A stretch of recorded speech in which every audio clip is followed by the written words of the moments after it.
on Friday, and joining me right now is Missouri Congressman, Chairman of the House Ways and Means Committee, Jason Smith. Mr. Chairman, it's great to have you this morning. Thanks so much for being here. It's great to be with you, Maria.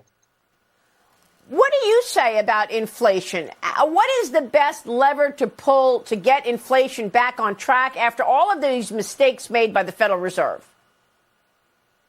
It's pretty simple. It's to do opposite of what President Biden and his administration's been doing.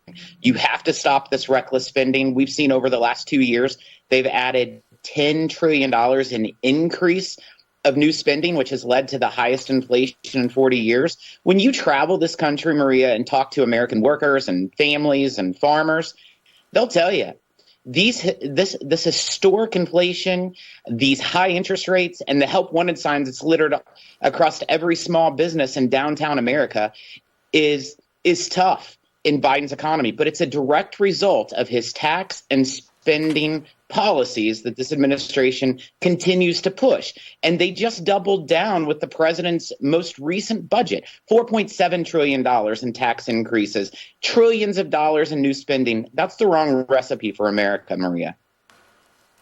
I want to get your take on this negotiation over the debt ceiling, because we've got worries now on Wall Street about this. TD Cowen this morning is writing this. The Congress is on recess this week, but next week is likely to see the debt ceiling return to the headlines given the tax day, April 18th, as well as the House GOP plan forward, given a number of press reports over the past week highlighting the internal disagreements on policies and personalities. Do you have a plan in terms of the debt ceiling debate? And will you be talking about that next week, Congressman?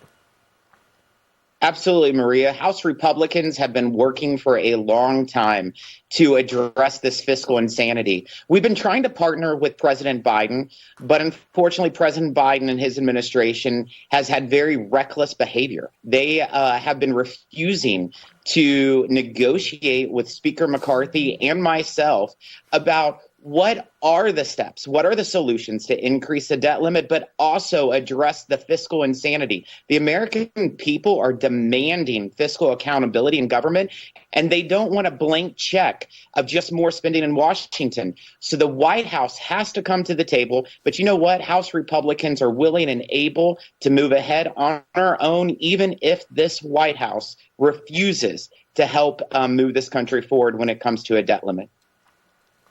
So what are you going to present, Congressman? Is the base case a version of Senator Romney's Trust Act, which would kick the debt deficit to rescue committee later in 2023, along with some deficit measures around the unobligated COVID-19 money? Is that the plan? Is it a very short-term raise to align with the October 1st government fight? House Republicans are looking at a plan that will address the fiscal insanity, and that entails limiting this crazy spending, capping the spending, and growing the economy. Those are the three items that have to be in the middle of this plan. This is our focus. We're looking at numerous items, whether it's spending caps, whether it's taking back unobligated COVID dollars. There's over $70 billion still left in unobligated money, or whether it's making sure that we're addressing work requirements when it comes to able-bodied, healthy adults to help address the labor shortage that is crushing our economy right now. Well, look, I think markets want to hear your plans, but they also want answers on the IRS, Congressman. I mean, the IRS is releasing a plan to spend that allocated $80 billion with critical details missing.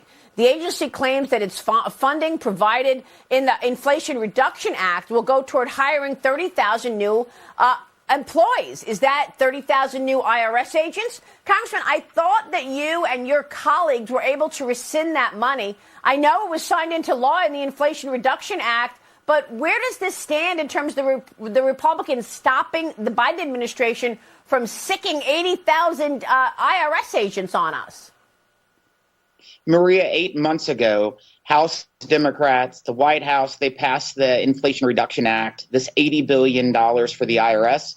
And we've been waiting for a plan. What they released last week was not a plan. It was simply a punt because they don't want the American people to see their true focus of what they're wanting to do. They did highlight that they're going to hire 30,000 more employees over the next 2 years, but they didn't say what they're doing over the next 10.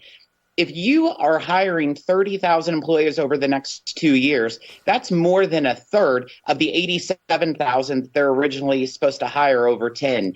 And then they're not even talking about the audits. They keep saying that they're not going to target people making less than $400,000 a year, but that's simply not true. You also have to listen to their words. They're saying they're going to go back to the historic audit levels, which if you go back to 2010, that means 710,000 new audits for people making less than $75,000 a year. That's not what working class Americans need, Maria. Wow, that's incredible. Congressman, real quick before you go, is June 5th the X date? Is that the date when the debt ceiling must be raised, or is it beyond that? The X date will be decided by Secretary Yellen. That's what the markets will go with. And what date she says will be the date. They said at the beginning, June 1st. I believe that after May 9th, basically looking at the tax receipts coming in, we'll be able to determine, will it be mid-June or could it be late July or August?